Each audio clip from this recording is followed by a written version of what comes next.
Luc chapitre 22, prière,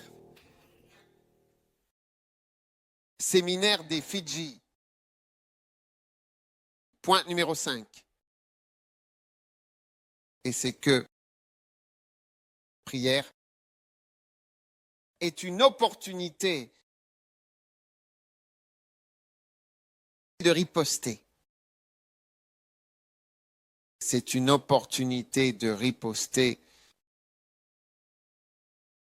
après ou lors d'une attaque satanique dans ta vie. La prière, c'est riposter. La prière, c'est riposter. Combien veulent riposter? Oh oui, faire face à satanique. Infiltration satanique dans ta vie. Amen. C'est ce qu'on appelle une contre-offensant. Après que tu attaques, moi aussi je t'attaque. Donc c'est une contre-offensive. Contre-espionnage, contre-offensive. Luc 22. Et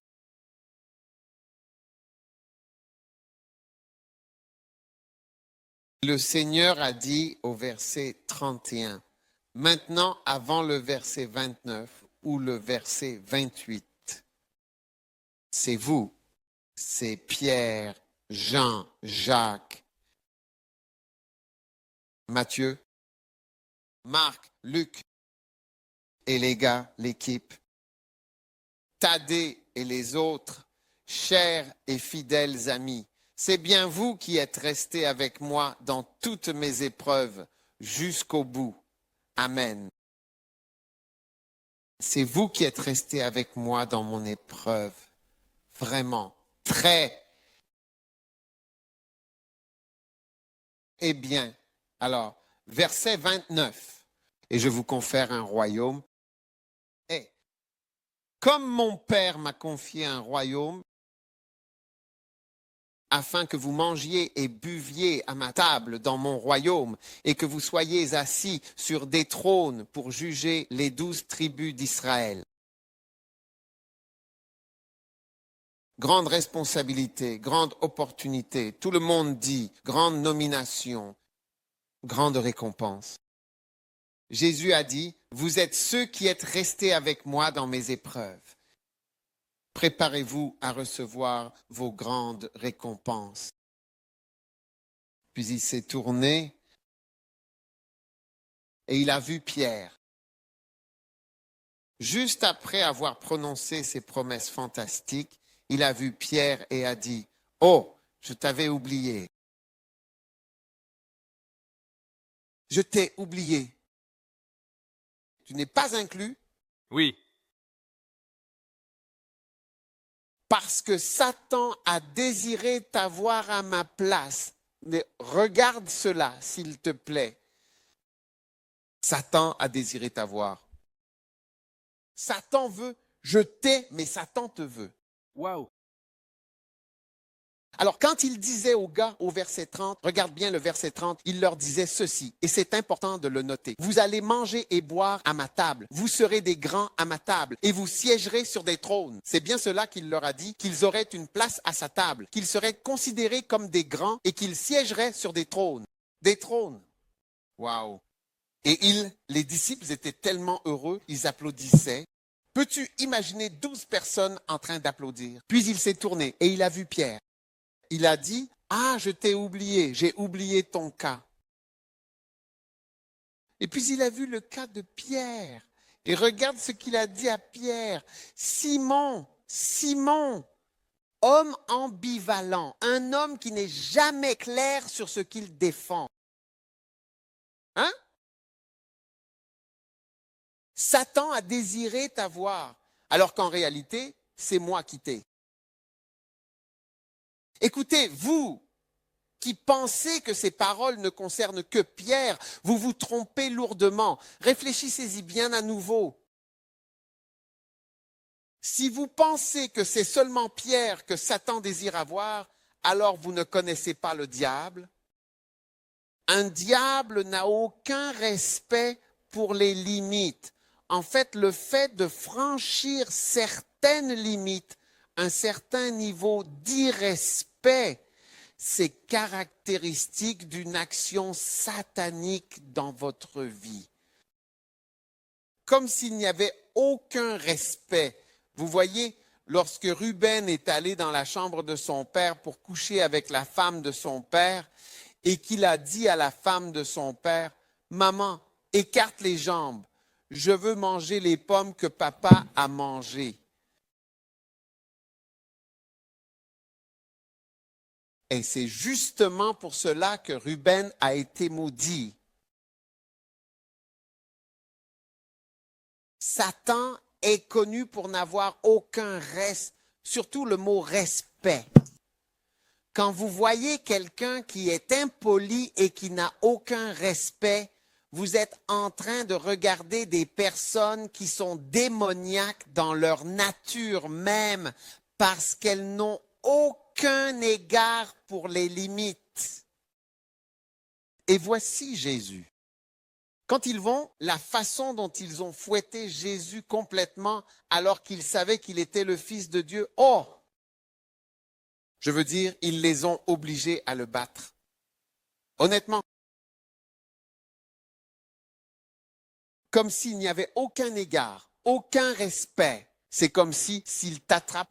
Et c'est ce qu'on voit beaucoup de nos jours. Les gens n'ont aucun respect pour les pasteurs. Vraiment aucun. Est-ce que ça arrive aussi aux Fidji? Et aucun respect du tout, vraiment. C'est un signe que Satan a infiltré à un point tel qu'il n'y a plus aucun respect pour quoi que ce soit ou qui que ce soit.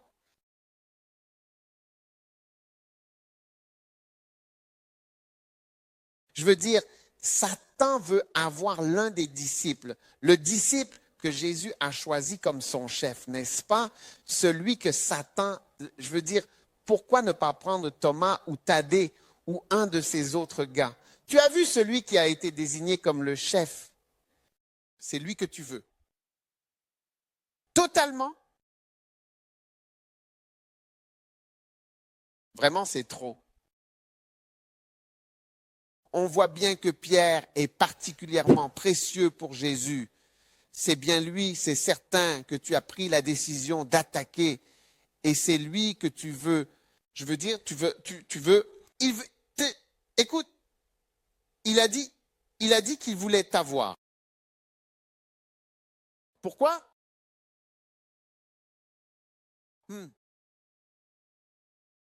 Alors,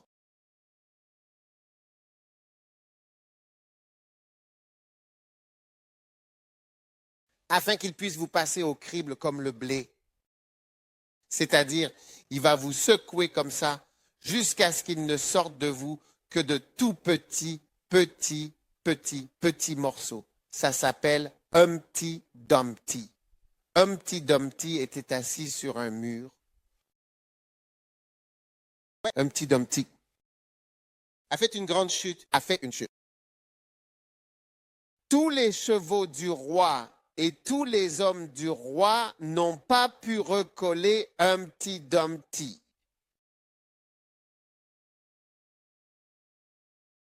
Ils n'ont pas pu. Quand Pierre passe au tamis et qu'on le tamise, il va ressortir en tout petits morceaux. On ne pourra jamais le reconstituer pour qu'il redevienne normal. Il ne sera plus jamais normal parce qu'il a été secoué et brisé en tout petits morceaux à tel point qu'il ne pourra plus jamais être normal. C'est comme ça que Satan est.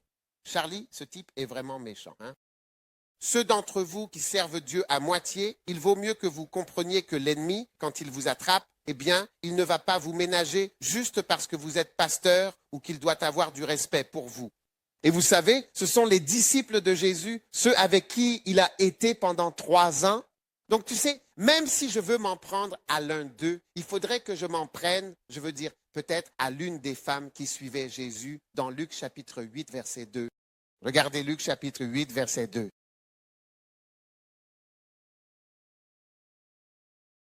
certaines femmes qui avaient été guéries d'esprits mauvais et de maladies, Marie et d'autres, elles suivaient Jésus. Regardez Luc 8:1. Oh oui, et il arriva ensuite que Jésus allait de ville en ville et de village en village. Il parcourait les villes et les villages, prêchant et annonçant la bonne nouvelle. Et les 12 étaient avec lui. Les 12 qui? Les apôtres étaient avec lui. Verset 2. Et certaines femmes étaient aussi avec lui, oui, qui avaient été guéries d'esprits mauvais et de maladies. Marie, appelée Madeleine, et d'autres encore, elles étaient avec Jésus, de qui étaient sortis 7 démons.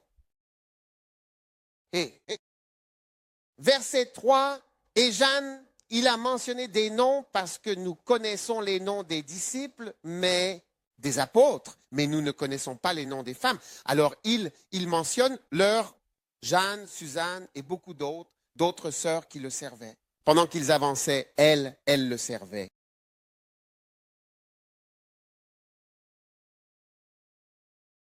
Pourquoi donc Satan n'a-t-il pas plutôt attaqué Jeanne? Non? Qu'en pensez-vous? Hein? Ou Suzanne? Mais la personne qu'ils veulent, c'est Pierre. Et, comme le chef des apôtres,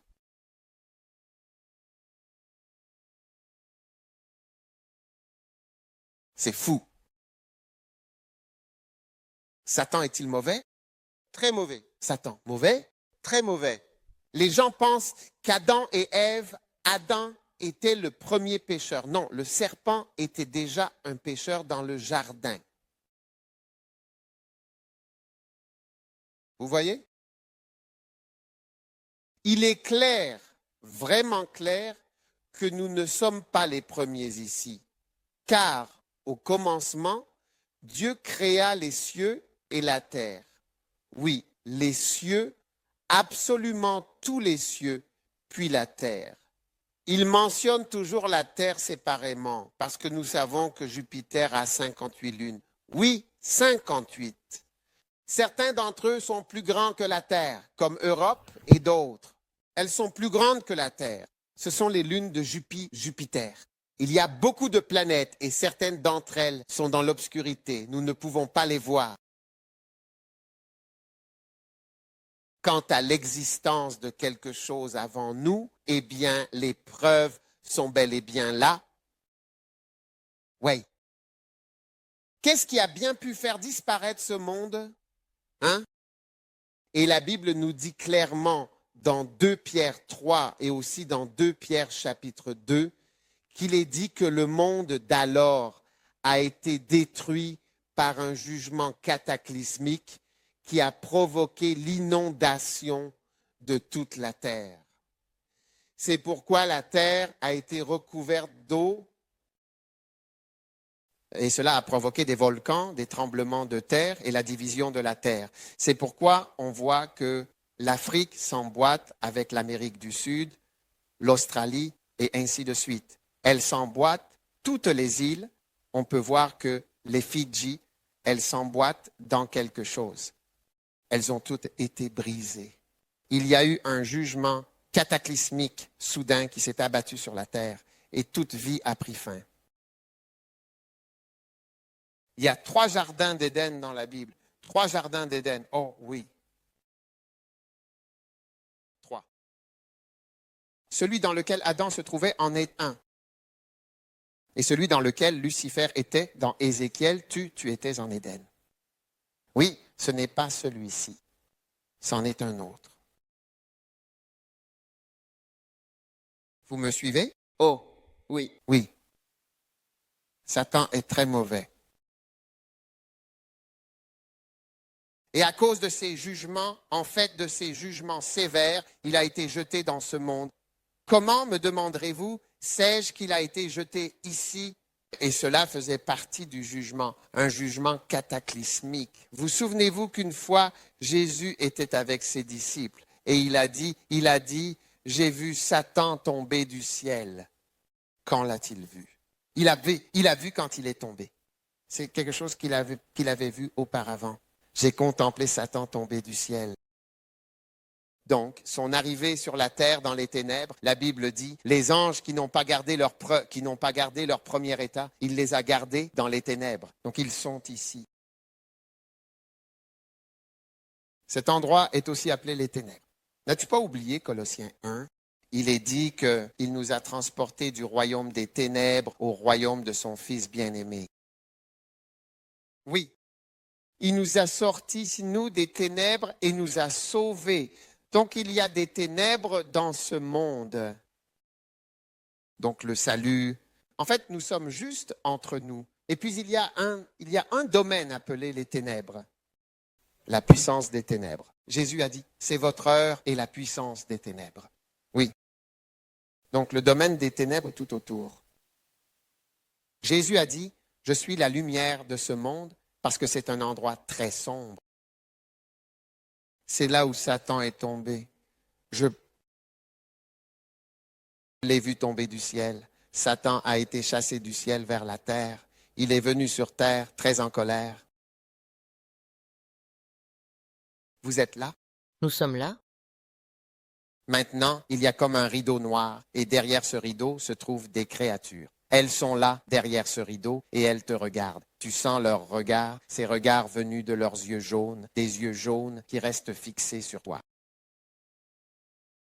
Elles regardent tout le monde, elles surveillent, elles observent. Elles nous observent tous alors que nous sommes venus pour le camp.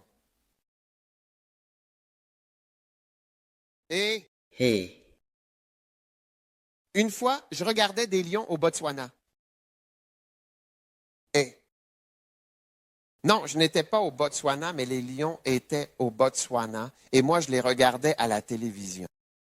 Ils étaient tous assis là, tranquillement, à regarder un troupeau de buffles et ils se léchaient les babines.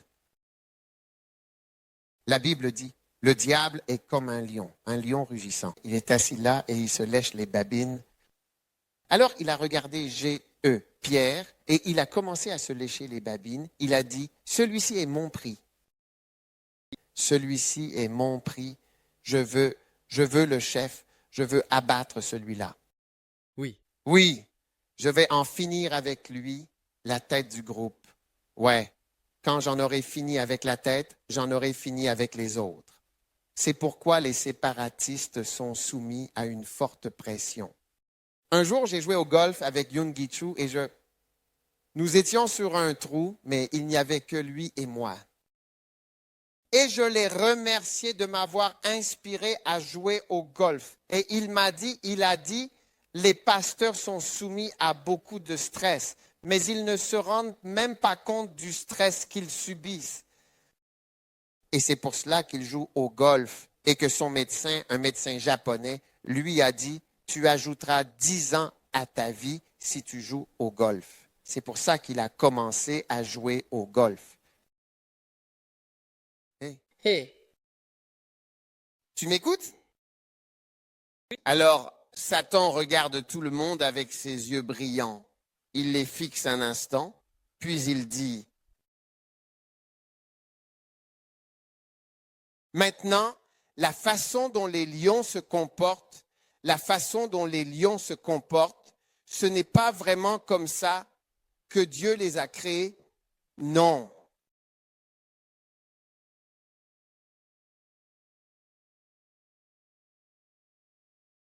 Nous ne sommes pas censés faire cela. Ce n'est pas ce que l'on attend de nous. Les lions, en général, ne sont pas censés attaquer ni mordre, surtout lorsqu'il s'agit d'antilopes paisibles. On considère que les lions ne devraient pas s'en prendre à des antilopes qui vivent tranquillement, sans causer de tort à personne.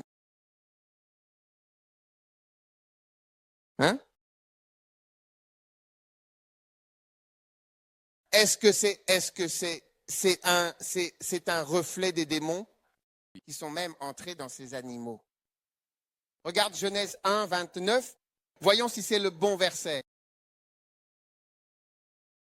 Et Genèse 1, 29.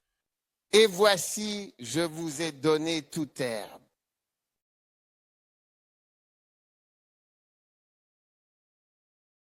Toute quoi?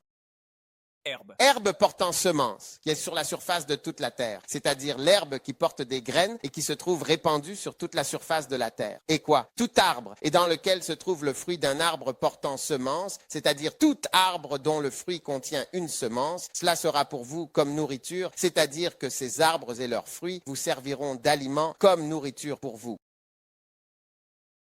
Hein? Mais on nous a tous donné des herbes. Verset 30. Et à toute bête, c'est-à-dire à chaque animal, à chaque créature vivante, à chaque être qui marche ou vit sur la terre, sans exception. Et à tout oiseau, cela inclut chaque oiseau, chaque poule, chaque aigle, chaque volatile, tous les oiseaux, qu'ils soient petits ou grands. Chaque animal, je leur ai donné des arbres ainsi que des herbes qui rampent sur la terre dans lesquelles il y a de la vie. Oui, j'ai donné toute herbe verte pour nourriture, et il en fut ainsi. Aucun animal n'était censé manger un autre animal. Aujourd'hui, tu vois des hyènes manger un zèbre vivant. Il sera encore vivant pendant qu'elles le mangent.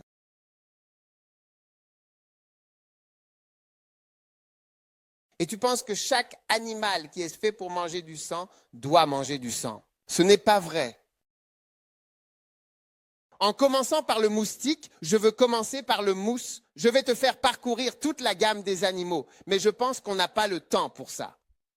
Mais si je commence par le moustique, tu verras que c'est la femelle moustique qui mange du sang. Le mâle ne mange pas de sang. Il mange des herbes. Oui, seule la femelle mange du sang.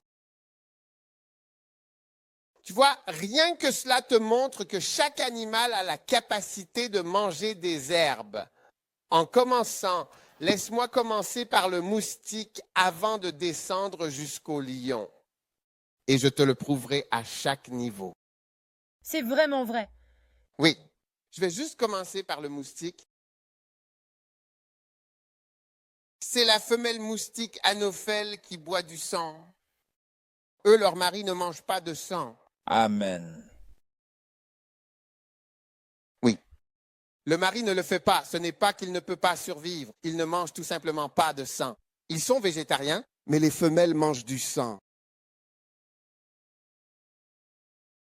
Ouais. Tu m'écoutes? Oh oui, bien. Oui. Tu sais, écoute bien, tu comprends. Je t'explique quelque chose. Et je peux te faire parcourir toute la gamme des animaux et tu seras choqué de voir que dans tant d'espèces,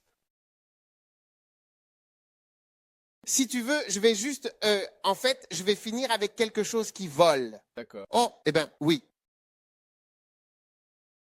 Passons aux chauves-souris. Amen. Oui, parlons des chauves-souris. Si tu veux, un peu plus en détail. Ouais. Oui. Toutes les chauves-souris se nourrissent principalement de fruits, de baies, sauf, oui, le vampire qui, lui, boit du sang, qui est aussi, rappelons-le, une chauve-souris. Chauve-souris vampire. Elle a un nom zoologique, mais les autres mangent. Ils mangent des fruits, des arbres. Donc, vous voyez, c'est une aberration de la création. Oh oui, la création originelle le fait. 2 versets sont consacrés à la nourriture de la création. Genèse 1, 29 et 30. La nourriture des animaux et la nourriture de l'homme. Oh oui.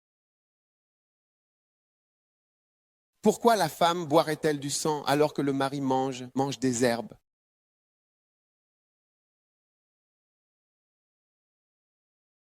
Parce que certains d'entre vous pensent que l'animal est fait pour le sang, que le sang est ce qui est digéré. Oui, c'est comme s'il y en a un qui ne le fait pas et un autre qui ne le fait pas non plus. Et ils sont tous masqués. Vous pensez que si vous ne mangez pas de viande, vous ne pouvez pas être grand. L'éléphant, lui, est plus grand que tout le monde. Il est plus grand que tous. C'est suffisant.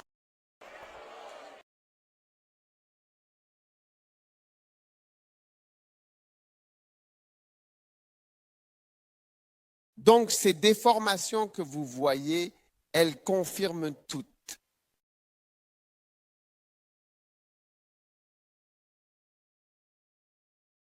Il y a une promesse de Dieu dans Ésaïe 11 qu'il va restaurer. Vous voyez, ce que Satan a détruit, il va le restaurer. Voulez-vous regarder cela? Regardons Ésaïe 11. Ésaïe 11, 1, 2, 3, 4. Descendez jusqu'à 5.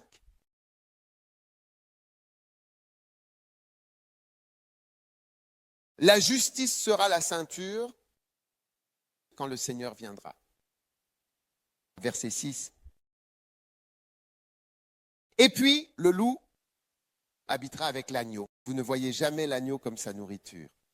Vous restez avec lui. Et le léopard se couchera avec le chevreau. Tous les léopards seront là.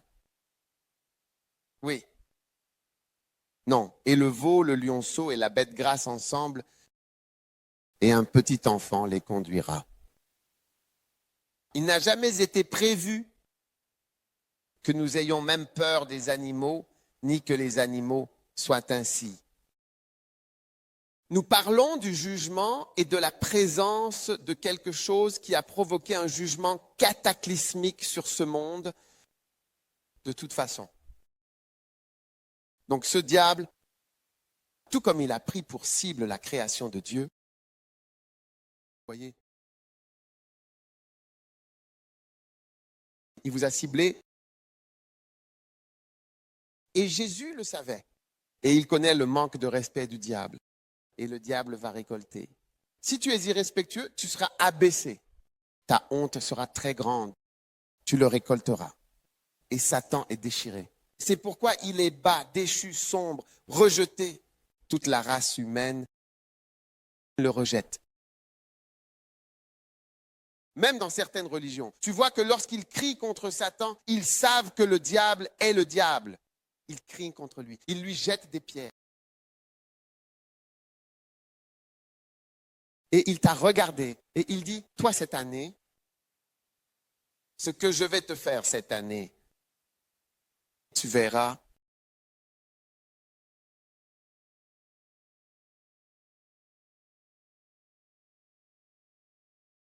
Tu sais, c'est pourquoi parfois, lorsque des chrétiens meurent, nous ne sommes pas censés être si tristes parce que parfois la mort est une délivrance. Quelques orang-outans. Quand tu les regardes, tu réalises que s'ils étaient morts plus tôt, ils seraient morts en héros, ils seraient morts comme des héros. Tu sais, parfois, juste quelques courtes années seulement avant de devenir ce qu'ils sont devenus, ils seraient morts comme des héros éternels.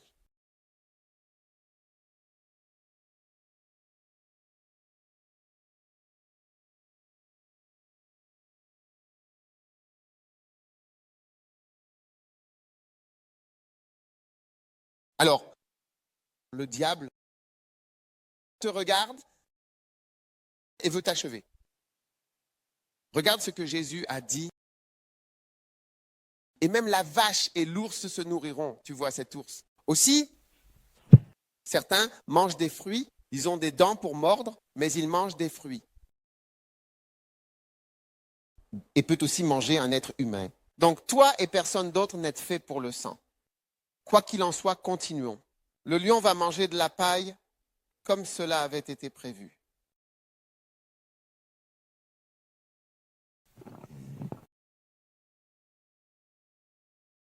Vous savez, si vous lisez certains des livres anciens, les livres anciens disaient qu'il a donné un soin. Il disait qu'un jour viendra où vous direz qu'un homme de 80 ans est un vieil homme.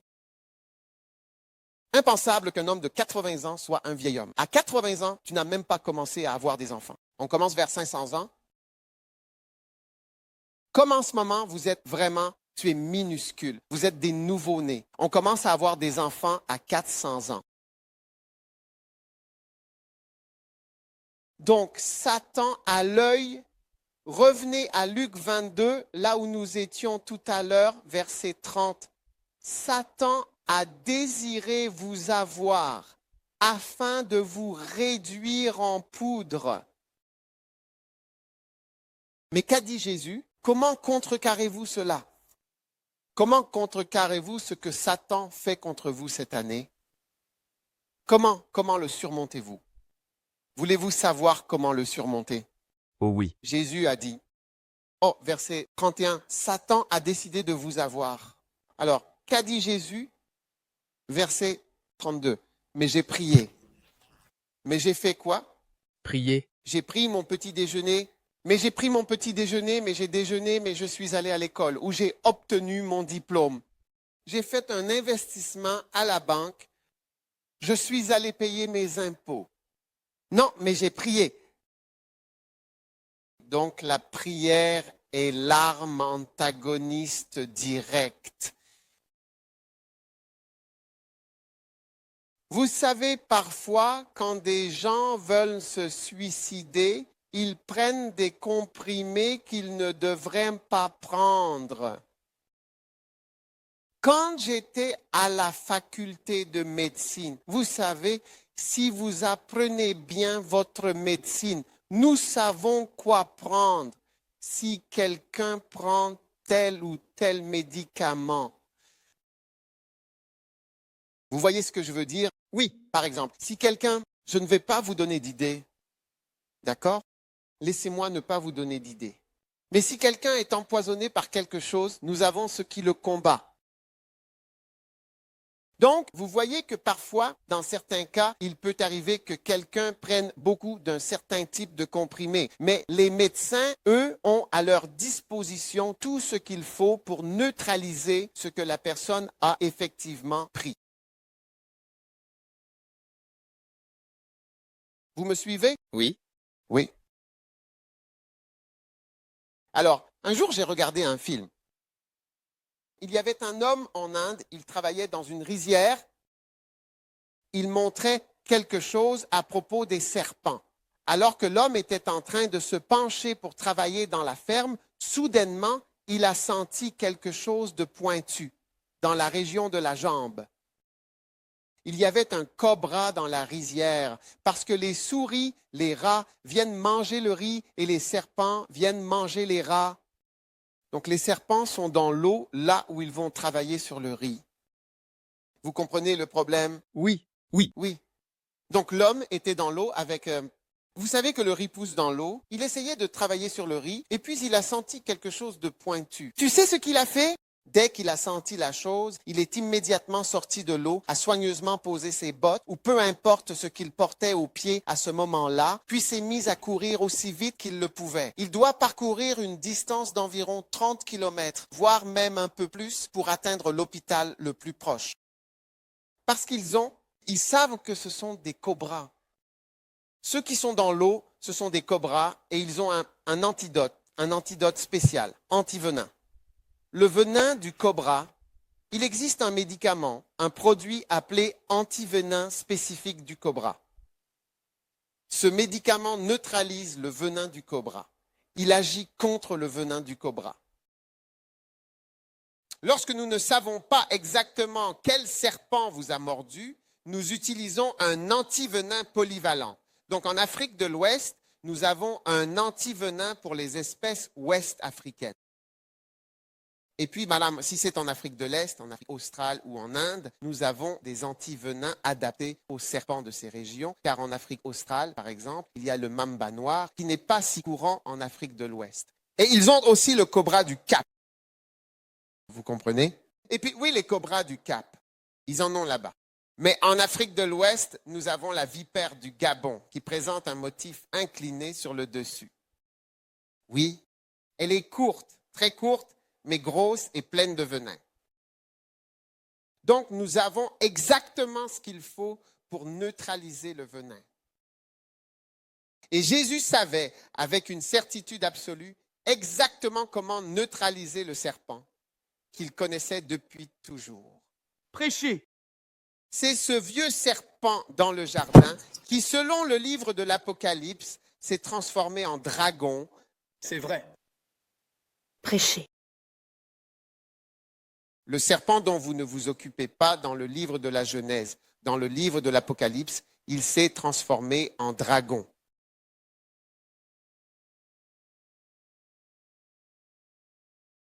Mais Jésus savait comment contrer Satan. Il le savait, oui, il le savait vraiment. Et il connaissait sans aucun doute les secrets pour riposter. Chut, il connaissait bien ses secrets pour riposter, pour riposter. Vous m'écoutez? Oui. Pour riposter et neutraliser efficacement. Oui. Oui, allô, oui. Le Saint-Serpent. Oui. Il avait des choses très spécifiques, vraiment particulières. Une fois, nous faisions un travail quelque part et c'était dangereux parce que j'ai vu qu'il y avait beaucoup de serpents là-bas. Nous avons donc obtenu un antivenin de serpent de, quelle est cette Croix-Rouge. Croix-Rouge. Ils en avaient. Je pense que c'était la Croix-Rouge. Pas l'OMS, la Croix-Rouge. Oui. Prêt. Prêt pourquoi? Prêt au cas où quelqu'un serait mordu par un serpent. Oui, bien sûr. Dans ce cas précis, il faut absolument le neutraliser immédiatement, sans attendre. Maintenant, sur notre campus universitaire, nous avons un homme qui sait attraper les serpents. Par exemple, il vient du Libéria. C'est un spécialiste. Et nous avons aussi quelqu'un du Ghana qui sait comment faire, parce qu'il a été mordu par un serpent. Il a failli mourir. Donc, il a une haine personnelle envers les serpents.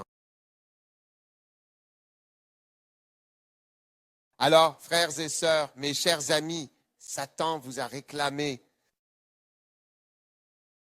Je suis chrétien depuis tant d'années, je sers le Seigneur, je travaille dans l'Église et je peux vous dire que Satan vous observe ce soir. Il vous regarde et il se lèche les lèvres. Et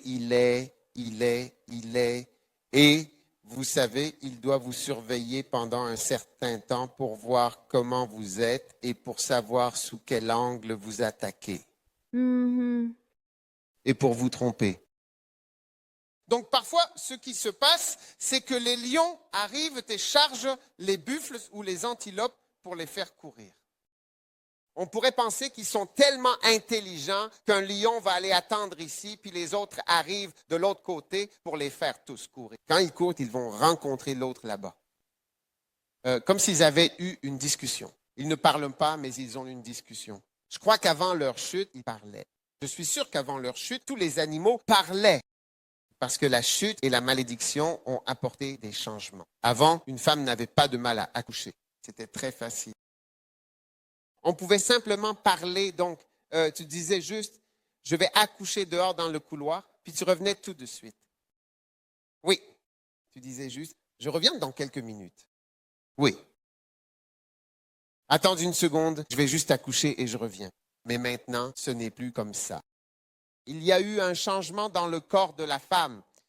C'est vrai. Oui, il y a eu un changement dans le corps de la femme qui a rendu l'accouchement difficile. Oui. Très difficile. Qui s'est senti attaqué par le diable? Oui. Vous en êtes sûr? Savez-vous comment le contrer? Jésus a dit, mais, j'ai prié, ça ne marchera pas. Ça ne marchera pas.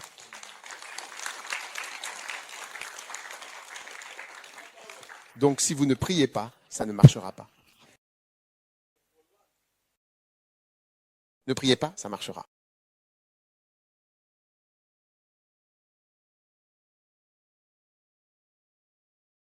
Je crois qu'il y a certains de mes pasteurs, alors qu'ils servaient le Seigneur, Satan les a regardés, et les a regardés, et les a regardés.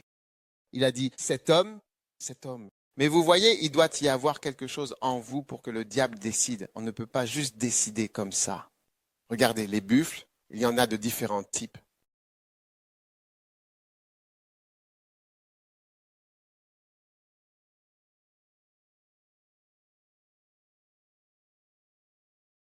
Dois-je vous dire un secret?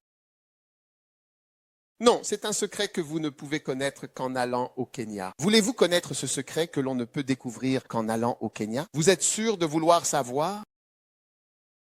Je pense que je ne le dirai à ces personnes qu'après, parce que ces gens-là regardent, ils ont l'air très fatigués. Ils ne sont pas intéressés par ce secret. Après l'église, venez me voir, je vous dirai le secret. Vous êtes vraiment sûr de vouloir connaître ce secret? D'accord, je vais vous dire 2 secrets.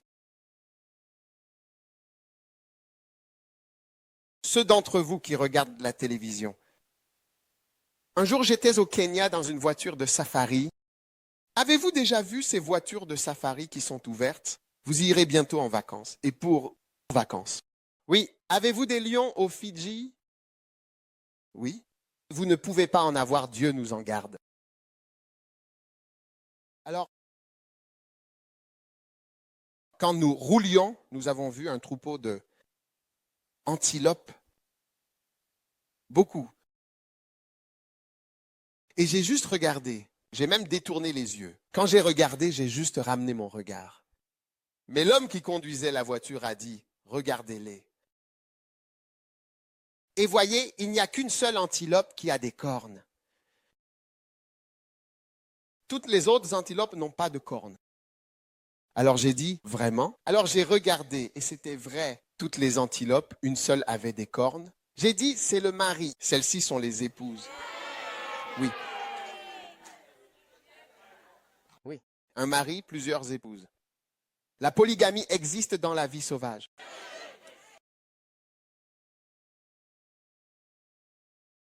Alors j'ai dit, est-ce vrai? Il a dit, oui, c'est le mari. Et celles-ci sont toutes ses épouses.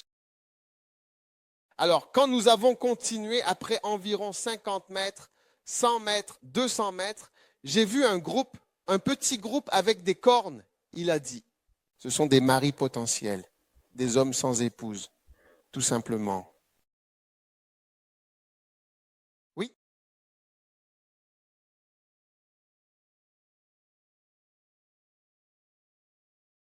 Tu es là? Maintenant, es-tu prêt pour le 2e secret? Es-tu sûr d'être prêt pour le 2e secret? Un jour, j'ai vu des buffles. D'accord, un grand groupe. Si jamais tu vois un buffle, le buffle est comme d'ici jusqu'ici.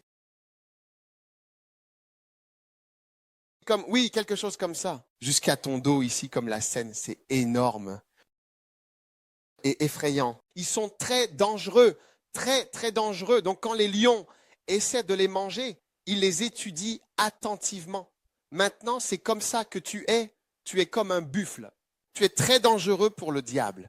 Parce que quand tu dis au nom de Jésus, je te lis, les démons vont se disperser. Donc tu es une proie très dangereuse. Et plus tu lis le diable, plus il est lié. Car tout ce que tu liras sur la terre sera lié dans le ciel.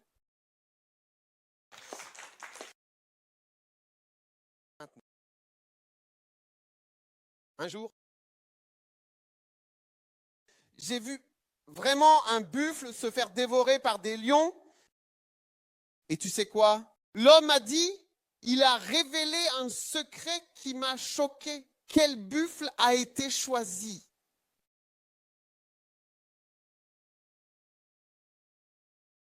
Oui, parce qu'il y en avait tellement. Comment les lions ont-ils choisi celui-là? Toi, on va te manger aujourd'hui. On va faire de toi un hamburger aujourd'hui.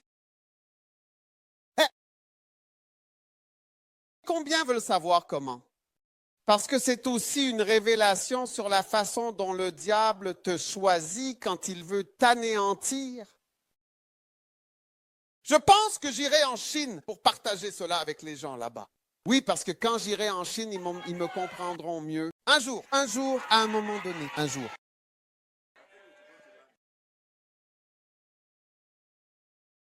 Genre, comment? Les lions ont choisi ce buffle-là précisément, en particulier.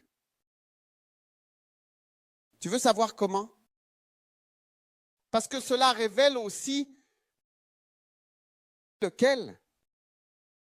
Alors, il y a 2 secrets que les lions observent avant de choisir.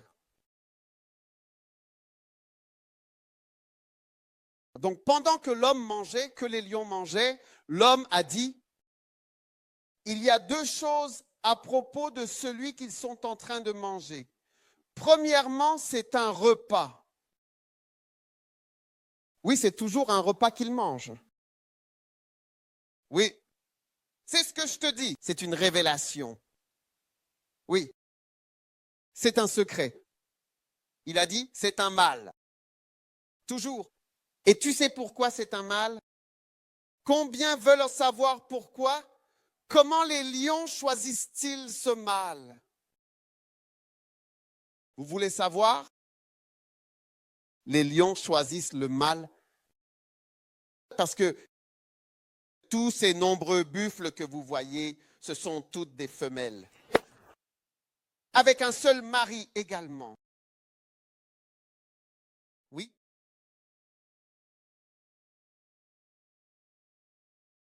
Et quand un autre mari arrive, il se bat avec celui qui est déjà là. Mais quand il est jeune et fort, il se défend. Et il garde sa position. Alors, il reste avec elle. Maintenant, quand un challenger arrive et le défie pour sa place de mari, tu comprends? Et qu'il est vaincu parce qu'il est vieux et fatigué, tu comprends? Alors, il quitte la tête du troupeau. Donc, ce sont ceux que tu vois seuls. Oui, donc tu les vois seuls. Ce sont tous des taureaux fatigués. Oui, qui sont partis seuls. C'est comme ça que les lions les attrapent. Premièrement, ils sont seuls. Deuxièmement, ils sont fatigués. Troisièmement, ils sont fatigués de se battre. Ils sont fatigués de se battre contre d'autres taureaux pour avoir des femelles. Ils ont abandonné et donc ils partent marcher seuls comme un vieux monsieur qui broute de l'herbe. Et c'est à ce moment-là que les lions peuvent t'encercler. Certains lions peuvent abattre un buffle en 3 minutes. C'est fini. Oui. Alors tu ne dois jamais être vieux et fatigué. Tu ne dois jamais être fatigué de te battre. Tu ne dois jamais être fatigué de construire. Tu ne dois jamais être fatigué de prendre ta place et de faire ce que tu dois faire pour être productif.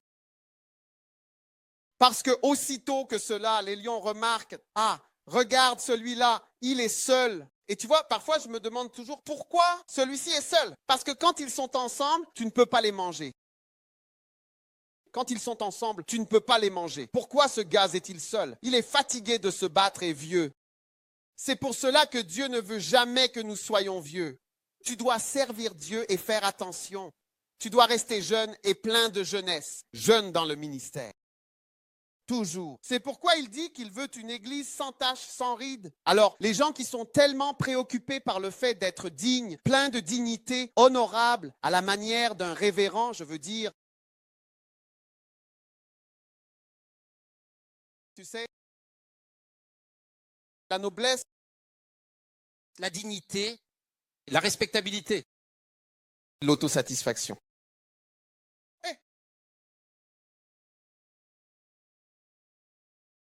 Tu vois que l'ennemi va espionner et dire « celui-là est seul » et il appellera les autres. D'accord. Il y a un vieux taureau, il y a un évêque là-bas, il est fatigué de toutes ces choses. Et Nous t'aimons, pasteur. il y a un vieux révérend. Oui, et Il y a un vieux pasteur fatigué il est fatigué des ministères, des gens fatigués des réunions. Il est fatigué des discussions, des analyses, d'être réprimandé de tout, peu importe quoi. Fatigué. Fatigué. Un de mes pasteurs qui est devenu la cible des démons a dit « Je suis fatigué d'être le sujet des réunions. Je ne veux plus qu'on m'appelle pour aucune réunion, peu importe le sujet. »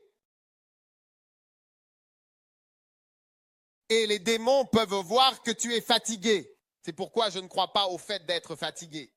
Je ne crois pas au fait d'être fatigué. Si tu es fatigué, tu es fatigué. Vous savez, John Wesley est mort en, je crois, soit en août, soit en février. Je pense qu'il est mort en février. Ou il est mort en août. Mais quand c'était son anniversaire, John Wesley, le fondateur de l'Église méthodiste, a dit « L'année dernière, en août, j'ai constaté une diminution de ma force de façon notable que je n'avais jamais remarquée auparavant. Il a dit, et je ne pense vraiment pas que je retrouverai jamais ma force, comme elle a diminué en août.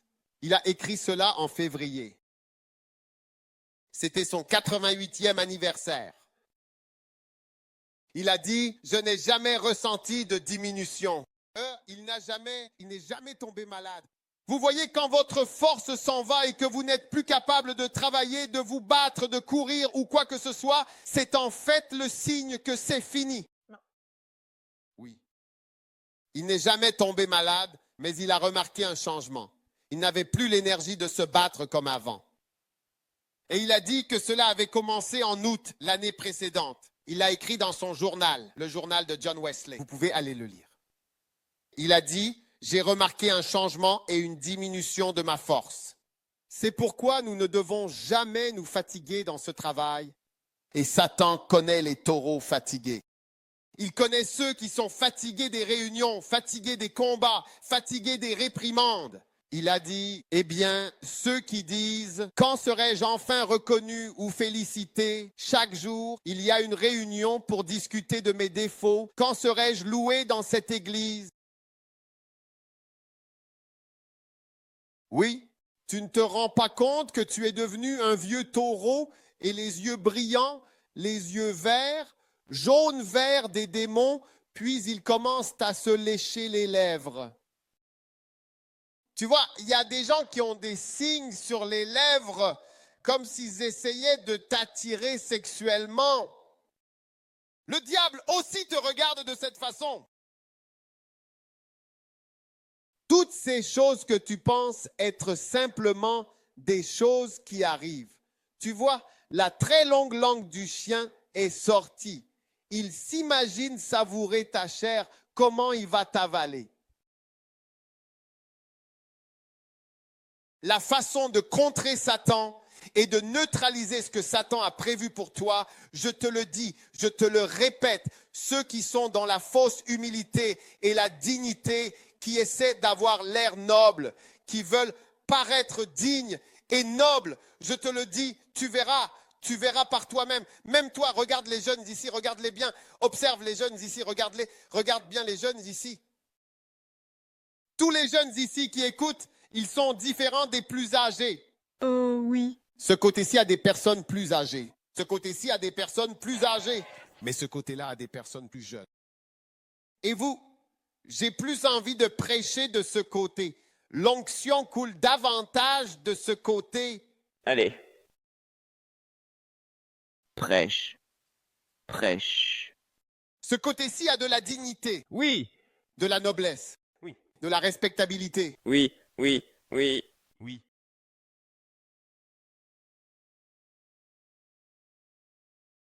Et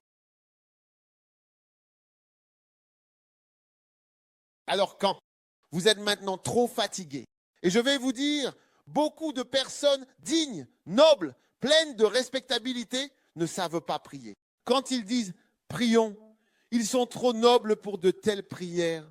Ils sont trop dignes pour de telles prières. Je veux dire, ils sont attachés à la noblesse et à la dignité. Peut-être qu'ils préfèrent recevoir la Sainte Communion plutôt que prier. Oui, ils préfèrent recevoir la Sainte Communion plutôt que prier. Réciter notre Père. Oui. Mais rester debout et parler en langue pendant des heures, si vous n'êtes pas jeune, vous ne pouvez pas le faire. Un vieil homme ne peut pas prier en langue longtemps. Quand on est vieux, on arrête de prier en langue. On se contente de le regarder. Je vous salue Marie, pleine de grâce. Le Seigneur est avec vous. Vous êtes bénie entre toutes les femmes. Je crois que cette prière est bonne. Je vous salue Marie, pleine de grâce. Je priais tout le temps. Je priais tout le temps parce qu'à ce moment-là, j'étais catholique. Oui, je vous salue Marie, pleine de grâce. Le Seigneur avec vous. Jésus, Sainte Marie, Mère de Dieu, priez pour nous pauvres pécheurs à notre mort. Elle devrait prier pour moi. Je serai très heureux si elle prie pour moi. Oui, et c'est une prière sérieuse.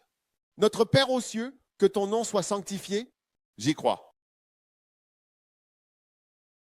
Mais quand il est temps de parler en langue et d'affronter le serpent qui t'a pris pour cible sans aucun respect, il ne se soucie pas de ton rang, de ta position, de ton ordination, de ta consécration, de qui tu es, de l'importance que tu as, de tes relations, tu es important. L'impact que cela aurait si tu tombais ou si tu n'étais plus là, cela ne l'intéresse absolument pas. Je veux dire, il peut en fait choisir Pierre. Je veux dire, tant d'autres disciples, mais on ignore leurs noms. Si je vous demande les noms des 12 apôtres, vous ne les savez pas. Comme les 12 espions, vous ne les connaissez pas. La seule personne que nous connaissons, celui qui a marché sur l'eau, celui qui a été désigné comme chef de l'Église, celui à qui Jésus confiait tout, en tant que chef du comité, c'est lui que Satan recherchait. Alors, tout le monde ici, vous devriez savoir à quel point vous serez délicieux. Pour le diable, s'il pouvait vous attraper, comme ce serait agréable, un bon kebab pour lui. Est-ce que vous avez du kebab au Fidji?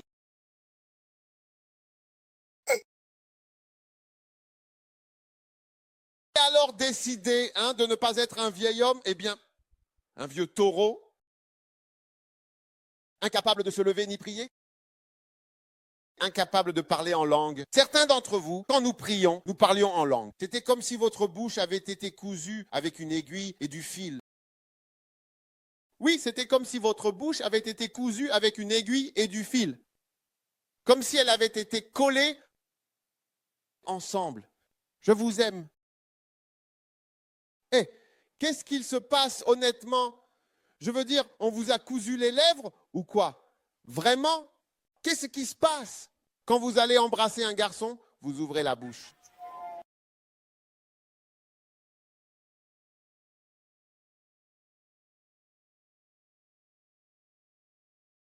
Comment pouvez-vous ouvrir la bouche pour des baisers? Mais quand il s'agit de prier, vous le faites.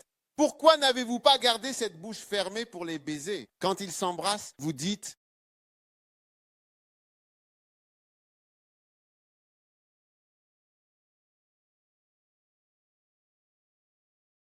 Satan a désiré t'avoir.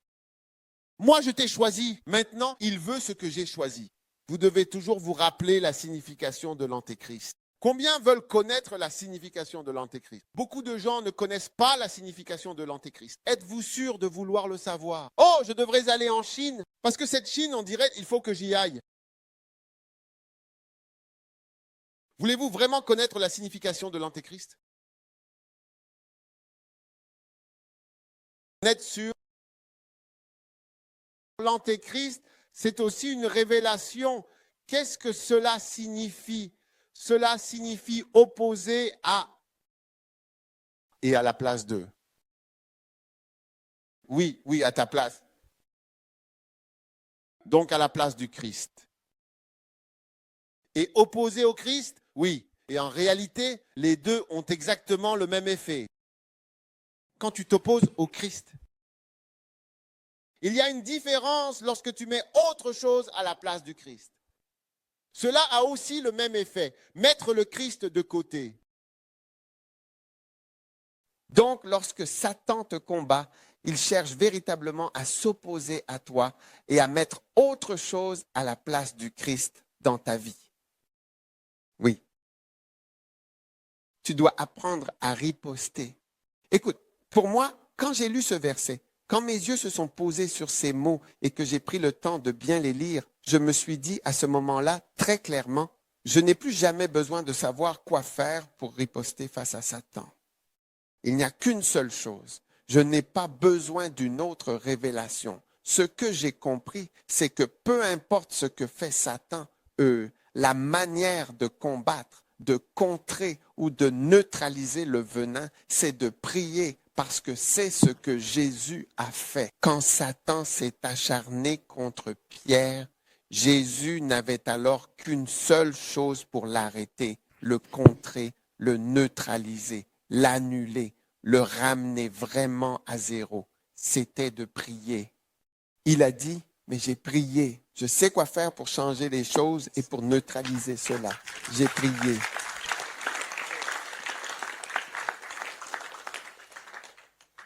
À partir d'aujourd'hui, tout au long de ta vie, jusqu'à ton dernier jour, souviens-toi, quoi que fasse Satan, quoi que fasse le diable, il y a quelque chose. Il y a quelque chose. Et il y a quelque chose qui peut neutraliser. Quand nous avons acheté l'antivenin, ils m'ont apporté le prix. J'ai dit, combien ça coûte? Ils ont dit, c'est 200 €. Oui, c'est 200 €. Ils ont dit que c'était pour un antivenin multivalent ou contre plusieurs serpents, 200 € pour un flacon. Oui, serpent d'Afrique de l'Ouest.